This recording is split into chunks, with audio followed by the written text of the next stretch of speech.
মা মা মানে তো হয় না কখনো কারোর সাথে তুলনা। মা মানে স্নেহ, মা মানে আদর, মা মানে ভালোবাসা, মা মানে মায়ের কাছে ছোট্ট ছোট্ট অনেক আবদার। তো হ্যালো এভরিওয়ান, সবাই কেমন আছো? আশা করি ভালো আছো। আমিও ভালো আছি। তো দেখো আজকে যেগুলো তোমাদেরকে দেখাচ্ছি সেইগুলো দেখো, আমার মা আমার শরীর অসুস্থ বলে আমার জন্য কত কিছু নিয়ে আসছে।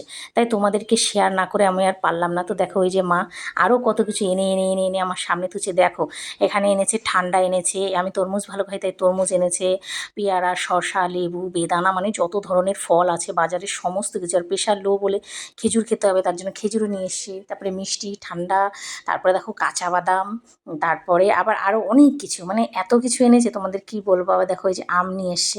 তো মানে তোমাদেরকে তো বললামই। আশা করি বা আমি জানি প্রত্যেকটা মাই এরকম হয়, মায়ের কোনো তুলনা হয় না।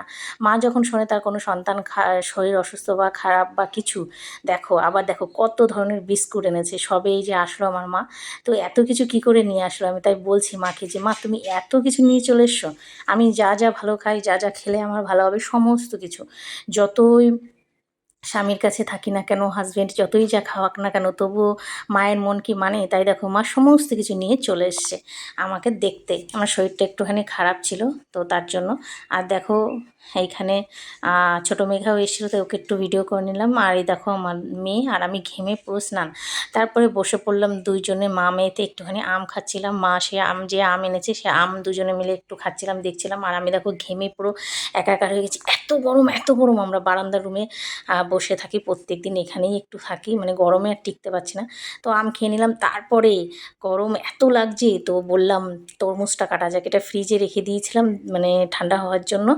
তো একদম ঠান্ডা ঠান্ডা তরমুজ যা লাগে না, আর আমি তরমুজ খেতে খুব ভালোবাসি, সেই জন্য মা নিয়ে এসছে। তারপরে সব খাওয়া দাওয়া হওয়ার পরে বিকেলবেলা, এটা হচ্ছে সন্ধ্যাবেলার মানে ঘটনা। মেঘা হচ্ছে দুই গপুকে নিয়ে যাবে হচ্ছে গিয়ে সবাই। আর আমার ছেলে দেখো পায়ের উপর পা তুলে নবাব ফোন দেখছে। আর মা বলছে, মেঘা বলছে চলো দিদা তুমিও যাবে আজকে আমার সাথে। তো দেখো আর আমাকে দেখো পুরো পাগলির মতো লাগছে, ভালো লাগছে না। শরীরটা এখন একটু ভালো হয়েছে, আর মাকে দেখে তো আরেকটু ভালো হয়ে গেছে। বুঝতেই পারছো মাও পাশে থাকলে না জীবনের সমস্ত যুদ্ধ জয় করা যায়, হাজার শরীর অসুস্থতাও ভালো হয়ে যায়। তো দেখো দুই গপুকে সাজিয়ে নিয়ে বসে পড়েছে, এখন যাবি সবাই। তো মা বলছে তাহলে চল তোর সাথে আমি একটু যাই। তো মা একটু রেডি হয়ে নিচ্ছিল, শুয়েছিল আমার সাথে। তো যেহেতু পাশের বাড়ি কাকুর বাড়ি যাবে, তো মা একটু রেডি হয়ে নিচ্ছিল। রেডি হয়ে কি মানে গরম যে পড়েছে, মুখ টুক একটু ধুয়ে আসছিল এসে। তারপরে দেখো মেঘা দুই গপুকে গুছিয়ে রেডি করেছে, বলছে দিদা তুমি একজনকে নেবা আর আমি একজনকে নেব। তো দেখো মাকে আমি বললাম মা মুখে একটু কিছু দাও, মুখ পুরো একদম হয়ে গেছে তোমার ঘেমে টেমে। তারপর দেখো দুই গপুকে এই যে মায়ের হাতে দিয়ে দিল ছোটো গপু, আর মেঘা বড় গপুকে নিয়ে দুজনে মিলে যাবে এখন সবাই। আর আমার নবাব দেখো ফোন দেখছে, এই যে চলে গেল। এটা হচ্ছে সন্ধ্যা হয়ে গেছিলো তখন। সবাই যাচ্ছে দেখো মার হাতে তুলে দিয়েছে গপুকে। তো ভিডিওটা কেমন লাগলো আশা করি সবাই কমেন্ট করে জানাবে।